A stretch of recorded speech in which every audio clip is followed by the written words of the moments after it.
Mesdames et messieurs, bonjour et bienvenue à l'émission L'Expert en parle, bien entendu sur votre média de la diversité, Diaspo Interaction. Nous avons le plaisir et le privilège de recevoir quelqu'un de très bon, de très influent et aussi quelqu'un de simple. Après un brillant parcours scolaire au Québec et à Ottawa, couronné bien sûr par un doctorat en économie, Jean-Yves Duclos a été tour à tour professeur d'université et homme politique. Et depuis 2015, il est député à la circonscription de Québec et à la Chambre des communes du Canada. Le 4 novembre 2015, il a été nommé ministre fédéral de la Famille, des Enfants et du Développement social. Et toujours depuis la même année, il fait partie de plusieurs comités ministériels. Il a également plusieurs ouvrages à son actif en tant que professeur, et ce sont des ouvrages en lien avec les politiques publiques et la pauvreté. C'est aussi un homme très engagé, un homme qu'on trouve partout où le besoin se manifeste. Et aujourd'hui, nous avons l'honneur de l'avoir sur notre plateau. Bonjour, monsieur le ministre. Bonjour Florent, très heureux d'être en votre compagnie. Ah, c'est nous qui avons le plaisir et le privilège de vous recevoir. Alors, comme je le disais tantôt, vous avez fait beaucoup de choses. Vous, en quelques mots, est-ce que vous pouvez résumer ça? Qui est vraiment monsieur Jean-Yves Duclos? Je viens d'une famille d'enseignants. Ma mère, mon père, ma soeur, ma belle-mère et ma conjointe sont tous des enseignants. Et moi aussi, j'ai été enseignant durant 22 ans à l'Université Laval comme professeur d'économie. Parce que l'enseignement, pour moi, c'était une façon de redonner à la société, évidemment redonner aux jeunes tout ce que le Canada m'avait donné, qui m'a permis de faire et de comprendre beaucoup de choses lorsque j'étais plus jeune, et maintenant d'être capable, par des études sur les politiques publiques, comme vous l'aviez très bien dit, faire en sorte que les gens qui en ont le plus besoin puissent profiter de toute l'aide qu'ils réclament tout naturellement pour prendre leur place entière et complète dans notre société. Et pour appuyer le développement de notre société. Moi, je crois à une société inclusive, une société où tous et toutes ont la chance d'être bien, mais tous et toutes aussi ont la chance de contribuer à leur plein potentiel à notre société. Un plein potentiel auquel vous contribuez très bien, merci pour ça. Alors, notre seconde question serait tout simplement de vous demander, oui, on est au début du mois de mars, le mois de février est en train de s'achever, bien sûr, c'est un mois de la commémoration du mois de l'histoire des Noirs, et ce soir, c'est la clôture. Si on vous demandait, qu'est-ce que vous pensez de ce mois, et quel est votre rapport, l'apport de monsieur le ministre fédéral, ou alors du ministère, à au bon déroulement des activités? Le mois de l'histoire des Noirs est un mois extrêmement important, parce que non seulement ça nous permet de célébrer tout ce que les Canadiens d'ascendance africaine ont déjà contribué au Canada et au Québec depuis des siècles, hein, mais aussi de donner espoir à tous ceux et celles qui ont besoin de cet espoir pour continuer cette contribution significative des Canadiens d'origine africaine, et pour célébrer aussi des réalisations, des accomplissements magnifiques. Alors il y en a tellement qu'il est évidemment difficile d'en choisir seulement quelques-uns, mais juste pour donner un exemple, il y a quelques semaines à peine, pour la première fois de l'histoire du Canada, apparaît sur un billet de banque, le billet de banque de 10 $, la figure de Mme Viola Desmond, une femme toute modeste, toute simple, mais qui par un geste puissant, il y a déjà plusieurs décennies, par sa volonté de lutter contre la discrimination, nous a inspirés et a mené à un Canada, je pense, qui est meilleur en 2019 qu'il aurait été autrement. Donc, ce sont des contributions parfois très simples, d'une seule personne, et qui font une grande différence pour notre communauté. Ah. C'est vrai que ce geste symbolique a été vraiment applaudi par beaucoup et je pense qu'on est sur une bonne lancée. Notre question suivante, c'est tout simplement de savoir quelle est votre vision de l'immigration et son impact sur la vie familiale au Canada. Et en fait, j'aimerais aussi que vous nous parlez des programmes mis en place pour gérer les modèles familiaux. Donc, je crois que ça rentre un peu dans vos cordes. Tout à fait. Pour gérer leur intégration. Tout à fait. Une bonne question et trois réponses. La première, c'est qu'au Canada, en 2019, certainement, l'immigration est une source de fierté parce que la diversité au Canada, en 2019, la diversité est une source de fierté et de force. La deuxième chose, c'est que cette force et la fierté, cette fierté de la diversité renforce aussi nos familles. Il y a beaucoup de familles qui nous font l'honneur de venir au Canada alors qu'elles sont nées ailleurs. Et en venant au Canada, en choisissant de quitter leurs parents, leurs amis, et en choisissant de venir avec nous, ben, elles nous permettent, ces familles, de nous développer encore davantage. Et la troisième chose, c'est que le gouvernement canadien a une responsabilité pour faciliter ces processus qui mènent à des familles plus fortes au Canada et à une société plus forte. Et je vais vous donner un exemple.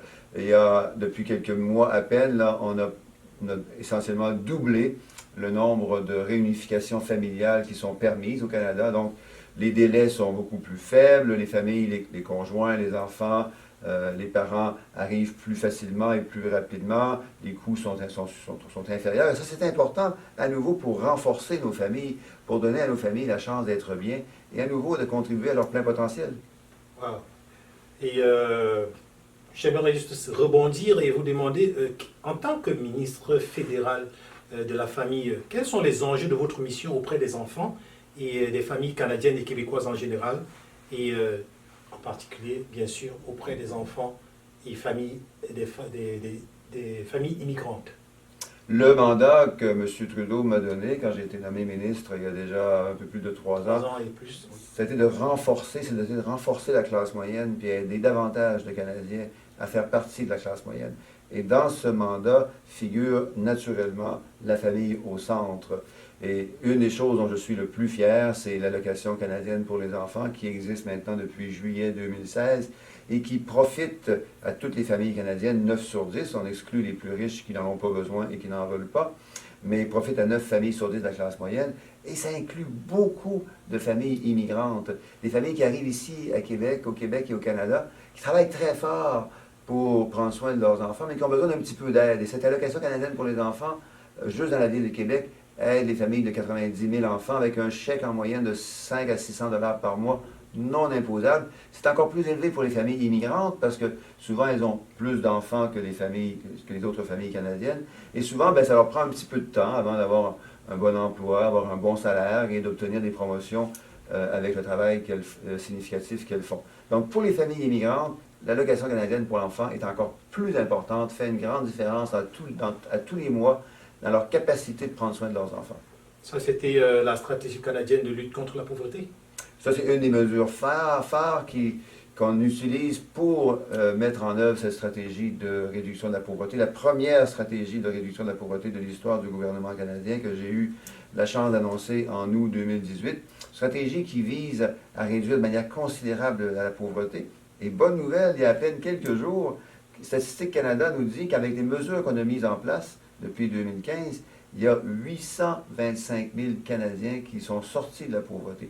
Un grand nombre de ces 825 000 Canadiens sont des familles avec des enfants.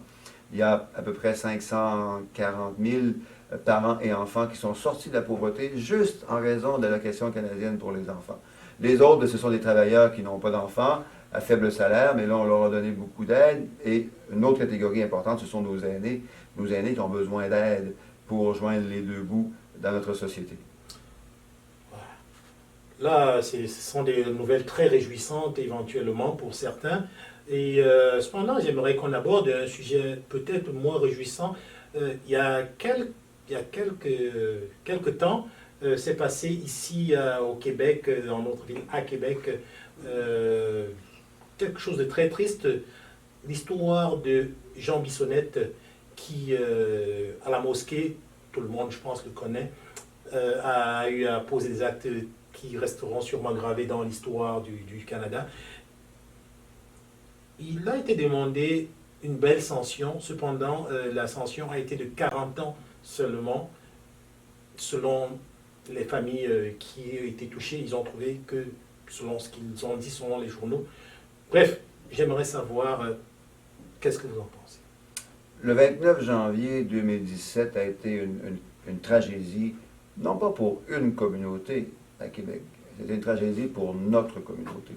Moi, je me souviens très bien du moment, quelques jours après cette tragédie du 29 janvier, du moment où on s'est réunis ici à Québec. Il y avait des gens de partout, de toutes les origines, de toutes les confessions religieuses, de toutes les couleurs, de tous les âges.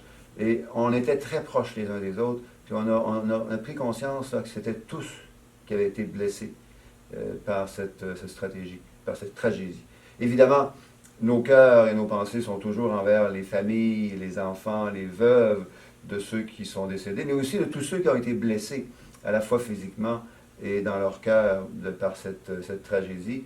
Et il y a à peine quelques semaines, j'étais à nouveau réuni avec des membres de notre communauté pour dire à quel point il fallait continuer à être ensemble, à être solidaires les uns les autres, et certainement proches de ses familles et de ses enfants, et de ses parents et amis, qui souffrent encore. Hein, et la souffrance est quotidienne.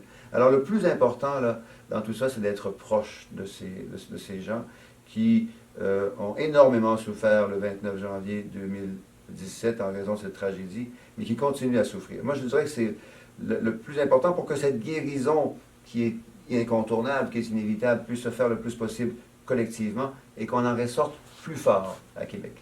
Et est-ce qu'il y aurait des choses mises en place pour vraiment essayer d'éviter ce genre de tragédie? La chose la plus importante, là, c'est d'éviter l'ignorance, de réduire l'ignorance. Quand on réduit l'ignorance, on réduit la méfiance, on réduit la peur et on réduit la haine. La haine vient de la méfiance, de l'ignorance. Donc, et l'ignorance, comment on fait pour l'éliminer? Ben, c'est lorsqu'on est ensemble, là. Lorsqu'on se parle, lorsqu'on raconte, lorsqu'on se connaît, lorsqu'on se reconnaît, lorsqu'on s'apprécie les uns les autres. On a la chance à Québec d'avoir un milieu où le vivre et le grandir ensemble est valorisé. Et moi, c'est ce que je considère être le plus important. Merci. Actuellement, j'aimerais parler un tout petit peu international. En tant qu'un grand pays, est-ce que le Canada actuellement aurait des cellules de veille pour avoir comme un regard ou les oreilles tendues ce qui se passe dans des pays, par exemple des pays africains? Et parce que d'une manière générale, tout ce qui se passe dans ces pays d'origine pour les immigrants ici a toujours des répercussions ici. Et si jamais vous avez des veilles, si le Canada a une veille, j'aimerais que vous fassiez, peut-être on prend un exemple, peut-être pas le Congo, ben, non, par exemple le Cameroun, avec tout ce qui se passe là-bas actuellement, on ne l'ignore pas, donc j'aimerais donc que vous puissiez nous donner une idée. Qu'est-ce que vous en pensez?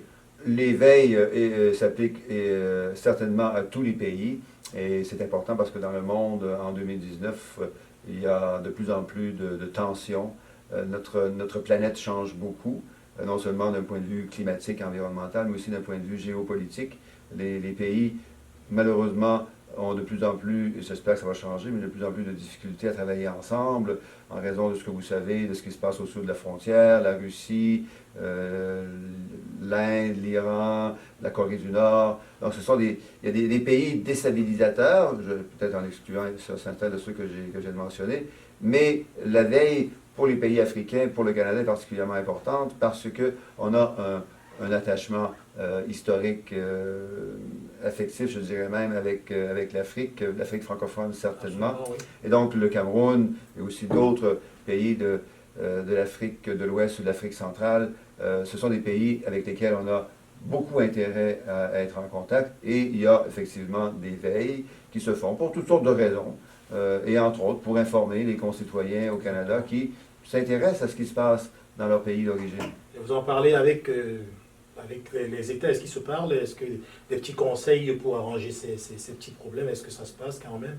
Tout à fait, tout à fait. Dans la mesure, et c'est souvent le cas, où le Canada peut être capable d'aider, aider les pays à se ressaisir, les gens à se parler, à s'entendre, à travailler ensemble. Le Canada le fait. L'avantage du Canada, c'est qu'il a une assez bonne réputation, même une réputation qui est de mieux en mieux, qui s'accroît à travers le monde. Le Canada n'a pas d'histoire coloniale, n'a jamais été une puissance militaire importante, généralement toujours agi dans le respect des cultures et des peuples. Alors, le Canada, donc, est bien accueilli dans le monde et ça nous permet, comme Canadiens, de faire une différence qui dépasse largement, je dirais, le poids militaire, économique ou populationnel du pays. Super. Alors, actuellement, toujours dans la politique, j'aimerais savoir rapidement comme ça, Greg Fergus, qui est le chef du caucus noir et parlement, député libéral de Gatineau, il a déploré la lenteur du gouvernement à lutter contre le racisme anti-noir qui semblerait être toujours très très d'actualité. Et on aimerait savoir quelles sont les mesures prises pour essayer d'éliminer ce fléau-là. Je connais bien Greg, c'est mon député à temps partiel. J'habite à Gatineau et à Hull quand je suis près d'Ottawa et Greg est mon député, quelqu'un qui m'inspire beaucoup. C'est quelqu'un qui croit beaucoup en l'importance pour tout le monde d'avoir une place là, puissante et solide dans notre pays. Et Greg a raison. Il y a au Canada, les Canadiens ne sont pas racistes de manière très générale. Le Canada, les Canadiens ne sont pas racistes, mais il existe du racisme au Canada. Et il faut le dire. Il faut nommer les choses telles qu'elles le sont. Et ce que Greg fait en appui à d'autres, c'est d'aider le gouvernement canadien, par exemple, à bâtir une stratégie de lutte contre le racisme. Il y a quelques semaines à peine, des activités de mobilisation pour tous les Canadiens, et en particulier les Canadiens de descendance africaine. Des activités de mobilisation ont été lancées pour voir comment, ensemble, on pouvait bâtir une stratégie de lutte contre le racisme, et en particulier contre le racisme dirigé vers les Noirs, comment cette stratégie pouvait être bâtie, et Greg joue un rôle important, et j'en suis très fier. On s'achemine vers la fin, pour éventuellement terminer, il y a une actualité qui secoue non seulement le Québec, le Canada, et je pense que le monde aussi est très, très à l'oreille tendue sur ce problème. On parle beaucoup de pénurie de main-d'œuvre. On parle de pénurie de main-d'œuvre, on parle de manque de personnes pour travailler dans tous les domaines. Je pense que hier encore est tombée une analyse qui démontrait que le Canada a plus besoin, surtout le Québec, de main-d'œuvre et beaucoup en viennent de l'immigration. Le projet de loi 9, qui fait allusion aux 18 000 dossiers non traités et qui seraient éventuellement carrément refoulés et remboursés, est-ce que le gouvernement fédéral pense que c'est un bon projet? Qu'en pense le gouvernement fédéral? Et éventuellement aussi, vu qu'il y a beaucoup d'impacts sociaux, économiques et tout. Bref, votre avis là-dessus, s'il vous plaît. Bon, trois choses. La première, c'est ce que tu as très bien dit, c'est que la pénurie de main-d'œuvre au Canada accroît encore davantage l'importance d'accueillir de nouveaux arrivants chez nous pour continuer à nous aider à nous développer. La deuxième chose, c'est qu'au Canada, et certainement au Québec, il y a un partage des responsabilités entre le gouvernement canadien et le gouvernement du Québec en ce qui a trait à l'immigration. Et une partie de ces responsabilités revient au gouvernement du Québec. Et le traitement des 18 000 dossiers dont on parle, c'est une responsabilité du gouvernement du Québec. Ceci étant dit, la troisième chose, c'est que même si je ne peux pas, comme élu fédéral, me prononcer sur des responsabilités qui incombent au gouvernement du Québec, il est clair qu'on veut s'assurer que notre réputation de société ouverte, de société accueillante, société qui valorise la diversité, cette réputation doit être maintenue. Il faut faire attention quand on travaille sur les questions d'immigration pour éviter de lancer des messages et des impressions que l'on n'est plus une société ouverte et accueillante. Parce que nous sommes en concurrence avec beaucoup d'autres régions au Canada et beaucoup d'autres endroits dans le monde. Si on veut que les gens continuent d'avoir le goût de venir travailler et vivre et grandir avec nous, bien, il faut envoyer les bons messages. Donc, il faut faire travailler sur ces questions de manière prudente et respectueuse. Donc, pour terminer, vous, en tant que ministre fédéral de la Famille, quand vous voyez partir la plupart des familles qui arrivent au Québec et qui s'en vont s'installer ailleurs, comment vous ressentez ça et comment vous comptez complètement, éventuellement, arrêter ça? Je pense que on est toujours très triste quand un membre de la famille quitte. Vous savez ce que ça veut dire, Florent? Quand un membre de la famille quitte, on est triste, on aimerait que cette personne reste avec nous. Bon, souvent cette personne part pour des raisons qui font en sorte qu'elle va avoir un meilleur travail ou pour aller faire des études différentes. Donc, presque tout le temps des explications bien rationnelles. Ce que l'on souhaite, c'est qu'en raison de la pénurie de main-d'œuvre qui nuit non seulement à nos entreprises, mais aussi à notre développement plus large, hein, ben on veut éviter donc, que ces phénomènes de départ soient les plus soient importants. On veut s'assurer qu'il y a le moins de départs possible parce qu'on a besoin non seulement d'attirer, mais aussi de garder nos gens, nos nouveaux arrivants à Québec. Et si je peux me permettre d'ajouter que donc, ce n'est pas juste une question de répondre aux besoins de nos entreprises, c'est une question de répondre aux besoins de notre société. Nos écoles, nos hôpitaux, nos commerces ont besoin d'être capables d'offrir des services à nos enfants, à nos parents, à nos aînés, à nos patients. Ça prend des gens pour offrir ces services. Donc, ce n'est pas seulement répondre aux besoins des entreprises, mais aussi répondre aux besoins de nos familles, de nos aînés et à tous ceux qui bénéficient tellement de la contribution des nouveaux arrivants à Québec. Donc, maintenant qu'on a terminé, ceux qui nous écoutent, nos web spectateurs et qui nous suivent tout le temps, s'ils se demandent exactement comment est-ce qu'ils peuvent m'aider, M. Jean-Yves Duclos, mon ministre fédéral, qu'est-ce que le ministre fédéral offre, je veux dire, comme service pour terminer? Je doute que vos auditeurs puissent voir ma carte d'affaires, mais ils pourront aller voir sur votre site. Ils peuvent aller voir facilement sur le site web et ils vont trouver les coordonnées de mon équipe extraordinaire. Oui, je le reconnais. Vous les connaissez. Et je les salue, oui, franchement. Ils travaillent très fort, je suis très fier d'eux. Ils sont toujours heureux de répondre à la mesure de leur capacité parce qu'il y a des choses qui ne peuvent pas être traitées par eux, mais ils sont toujours très heureux d'être le plus utile possible. Alors c'est ça, je vous invite à aller voir. Allez les contacter par téléphone, en personne, par courriel. Ils sont là pour servir. On va mettre l'adresse de votre site en bas de la vidéo. Donc, pour terminer, nous vous remercions infiniment. Vraiment, nous sommes vraiment heureux de vous avoir reçu sur notre plateau. Et puis, nous espérons, bien sûr, à votre équipe et à vous, une belle année 2019, un bon vent et beaucoup de succès. Merci beaucoup, Florent, de votre accueil très généreux et très agréable. Merci beaucoup.